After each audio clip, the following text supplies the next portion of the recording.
your product, your keywords, everything may change a little bit based on conditions in the market. So you do have to keep an eye on your money machine to make sure that it doesn't go off track and doesn't break at some point.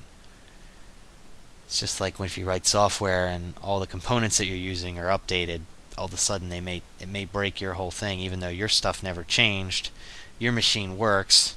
Sometimes the outside pieces will tend to break it. So next thing we need to look at is the conversion rate. So this is just our total sales divided by the number of visitors. So, and total sales meaning the number of sales, not the sales revenue, but just if I made 100 sales and I had 1,000 visitors, I have a 10% conversion rate. Wow, that's great. 3% is a pretty good number, but it really depends on what it is. If it's kind of a cold page that's in a niche market, you might be able to see 5%, but 3% is good. You'll see a lot of times 1% is about right for a cold page. If it's a warm page, for example, something like off an email list that has a lot of free content, you might easily see 5%. You may even see 10 or 15%. But again, if you get 3%, I'd feel like I was doing pretty good at 3%. So it's just something to forecast. You don't see a lot of people giving you these kind of numbers, so I think it's important that you have some idea what they are. Your click-through rate, your percentage. So if you do decide to do a CPM campaign, you're going to need that click-through rate in order to determine how much a click is going to cost. Or pay-per-view, you can set that number, and you're going to need this conversion rate to know where you're going to make your money. So if you do a CPM campaign, you want to know your earnings per 1,000 impressions. So you just take your total revenue and divide it by 1,000 impressions. Divided by the number of impressions divided by 1,000. So basically you'll find out what is the maximum amount of money you can spend on a CPM basis. So per 1,000 impressions you can spend $2 or $1. And so if you're going to need to know how many clicks you're getting, how many conversions you're getting. But the easiest way is just to look at how much money you're making per all of the impressions for that campaign. So again, having a tracking URL is going to help you. So then the effective cost per action, and this is again the cost of a sale for that campaign. So it's going to be the total amount of money you spent on the campaign divided by the total revenue from the campaign. So if you're doing an affiliate program, then and that should say eCPA, not eCPM, by the way. Little error there. So this would be in a CPA campaign, in a affiliate referral performance-based type campaign, then you'll know your cost per action because it'll be whatever the referral fee is, whatever the affiliate amount is. But in a non-CPA, you can compare it to one by finding out how much did you spend on advertising and dividing it by how much did you make. That's your effective cost per sale. So that's what this is. So the question becomes, where do I get these metrics? Should I write a program that records them all? And the answer is most likely no. People have done that. They're called ad servers, and they'll serve your ads and track how much your ad is displaying, and you can track the conversions and figure all this stuff out automatically. But typically, somebody starting out doesn't even need to go that far. You can just look to the ad companies. Again, Google, I keep saying this, but Google is another good example for this. They're going to show you all these statistics. You saw a lot of them. We're going to talk a little more about conversion tracking, but that's something else that you'll need.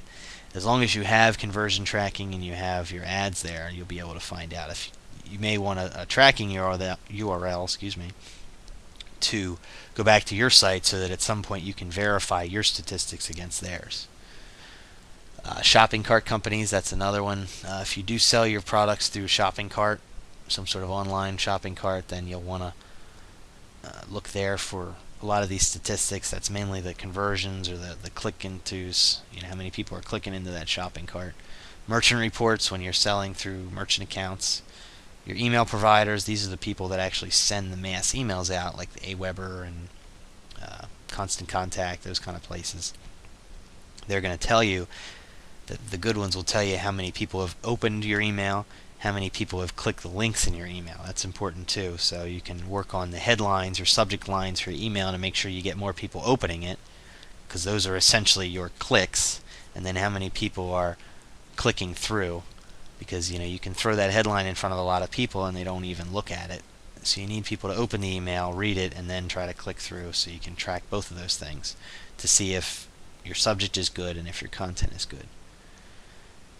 So then, as I mentioned, there are ad servers out there, DoubleClick and a lot of other ones, that you can build basically your own ad platform on top of theirs. It'll serve out your ads to the different networks as you command it to, essentially, and it will determine how many people click and give you all of these statistics on your effective cost per whatever that you need to know, so that you can determine how much money you can dump into your campaign. And most importantly, you can continue to adjust things and adjust various ads to get the best possible ratios, so that your money machine makes more money than you put in eventually, and you can start putting in more and more money to basically build money out of it. So there's other integrated solutions out there. I'm not going to try to name them all, but you get the idea. Most of this information is available. Worst case, you get a spreadsheet and a database and probably a web log tracking tool and your reports from your merchant account, and you just put it all together.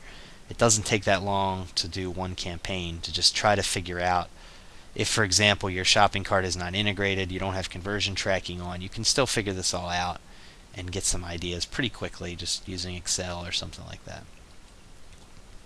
So what do we do with these metrics? And this is really one of the keys, because having all this information means nothing if we don't take any action based on it. So the first thing is to rotate our ads until we can find the lowest cost per click or effective cost per click for a CPM campaign.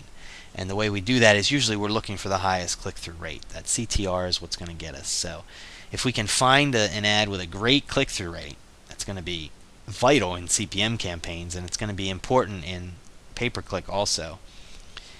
That's going to be the ad we want to use. So we're going to try maybe 2 ads, and Google will automatically rotate those ads for you, and it will even automatically determine the best one, the one with the highest click-through rate, and it'll display that ad for you more than the other one. But you do want to go in. Basically what you'll do is you'll create those 2 ads, set them up, let them run. Maybe just a minor difference, like a little difference. Typically the headline is going to be the most important place to have that difference. So Google will run both. One will get a higher click-through rate. You'll go in and disable it, because disable the one with the lower click-through rate, sorry. And then make another one, have another ad rotation with just another minor change, and see again which one performs the best, until eventually you find the one that you can't seem to beat no matter what you do, and that's going to be the ad you go with. So the next thing is the landing page. This is essentially your sales letter, and we could spend days and days, weeks probably, talking about how to write the best sales letter and how to go into all sorts of mind-altering tactics and emotional motivators and everything in order to get the best possible sales letter. But all I want to say about that is it takes a lot of work. I'm going to talk about it a little more in a minute, but the main thing is that you use conversion tracking in order to get the final sale metrics and to know where they came from. If you've got ad campaigns from multiple networks, you need to know who's delivering the clicks that are actually buying stuff, because clicks are not all equal. Traffic is not all equal. It needs to be the traffic that comes from a more targeted source you're going to find, or from a source that's much closer to the demographic you designed your product for. That traffic is going to be much more likely to convert in the buyers, so you want that conversion tracking. And what you're going to do is you're going to set up 2 landing pages also. Again, the headlines are the most important, and you'll do what they call split testing it, which means you'll have 2 versions. It'll split the load, sort of like a load balancer, over those 2, and try to determine which one converts the best over time. You'll go with that, and you'll take that one and try to make it better until it converts more also. So those tools are available on Google. You can do all the conversion tracking and the split testing on their site in AdWords. So what do we do once we split test?